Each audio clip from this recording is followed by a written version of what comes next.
خب دوستان، اگر میخواین این کاپ کیک درخت کریسمس رو آماده کنید با میس فود همراه باشید. سلام دوستان، به میس فود خوش اومدین. امروز اومدم با یک کاپ کیک شکلاتی خوشمزه به مناسبت کریسمس. مواد لازم برای این کاپ کیک خوشمزه: تخم مرغ 3 عدد درشت، روغن نصف لیوان یا 100 گرم، شیر نصف لیوان یا 100 گرم، شکر 1 پیمانه، پودر کاکائو 40 گرم یا حدود 6 یا 7 قاشق، وانیل 9 قاشق چایخوری، بیکینگ پودر 1 قاشق چایخوری، شکلات تلخ 150 گرم و آرد قنادی 2 پیمانه. خب بریم برای آماده کردن کاپ کیک خوشمزه. من شکلاتم رو گذاشتم تا ذوب بشه و میذارم کنار تا سرد بشه.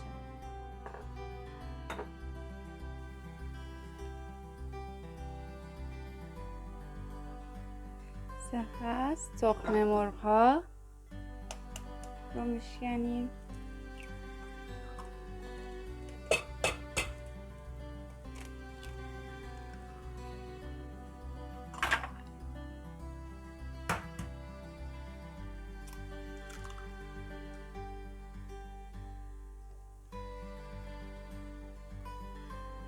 وانیل رو و شکر رو اضافه میکنیم.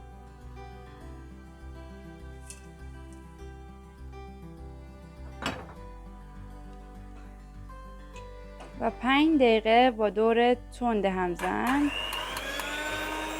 میزنیم تا خوب نرم و کشدار بشه و حسابی پف کنه.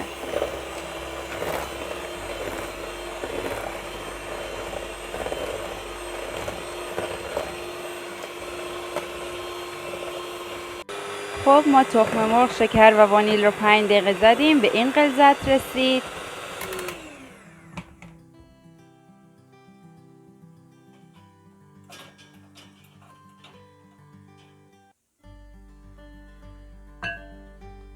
خب شکلات بنماری شدمون رو که گذاشته بودیم سرد بشه بهش اضافه میکنیم و به مدت 30 ثانیه میزنیم تا خوب مخلوط بشه.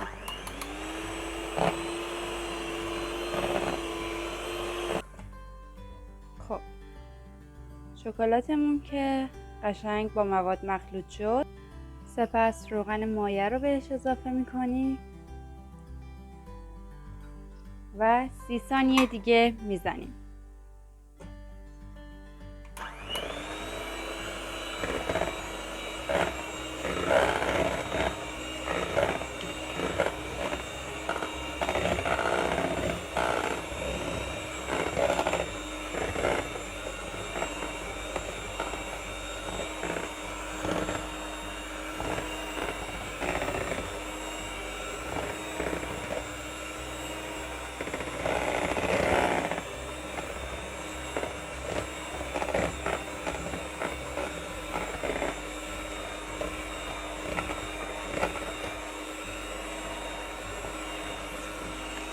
خب بعد که 30 ثانیه زدیم، شیر رو بهش اضافه میکنیم و دوباره میزنیم به مقداری که شیر قاطی بشه.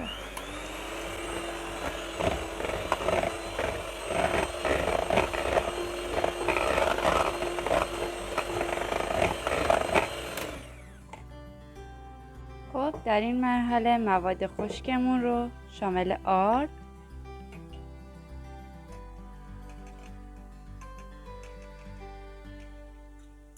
بیکینگ پودر و پودر کاکائو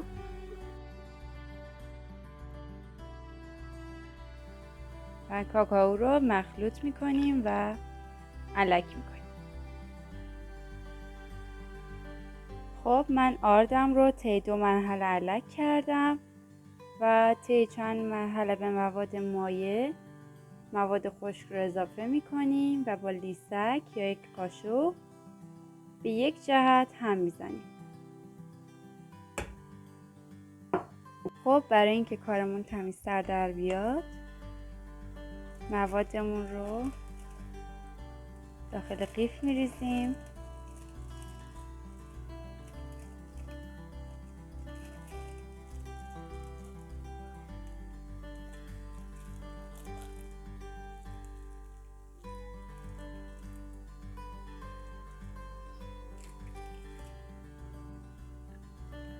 خب من کپسولام رو آماده میکنم.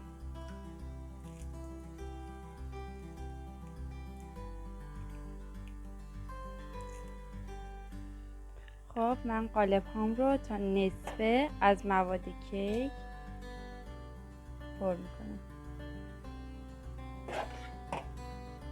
دقت کنین تا نصفه این کار رو انجام بدید تا موادتون هنگام پخت بیرون نریزه.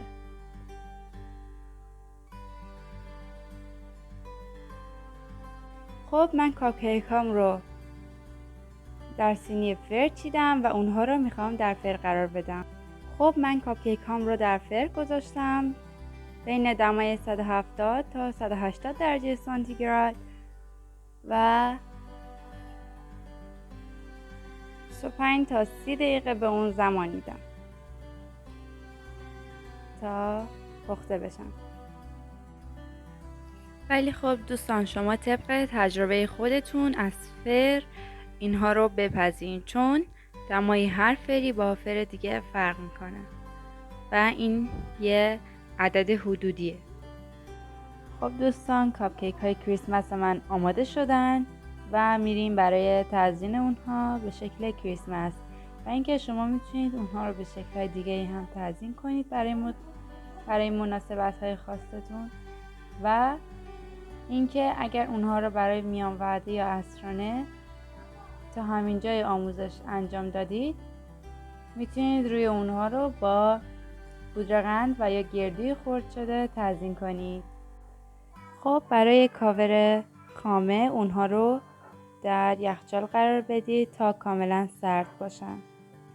خب کاپ کیک هایی که آماده شده بودن رو با خامه سبز تزیین میکنم.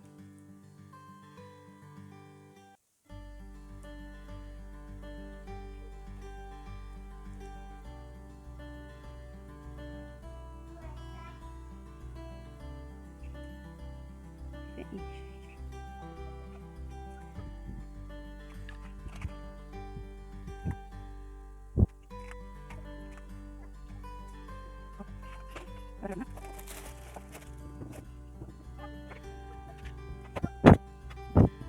خب فوندانتم رو با وردن صاف کردم رو کاتر ستاره ای میزنم و بعد برای مقداری روغن مایع و پودر طلایی رو مخلوط میکنم.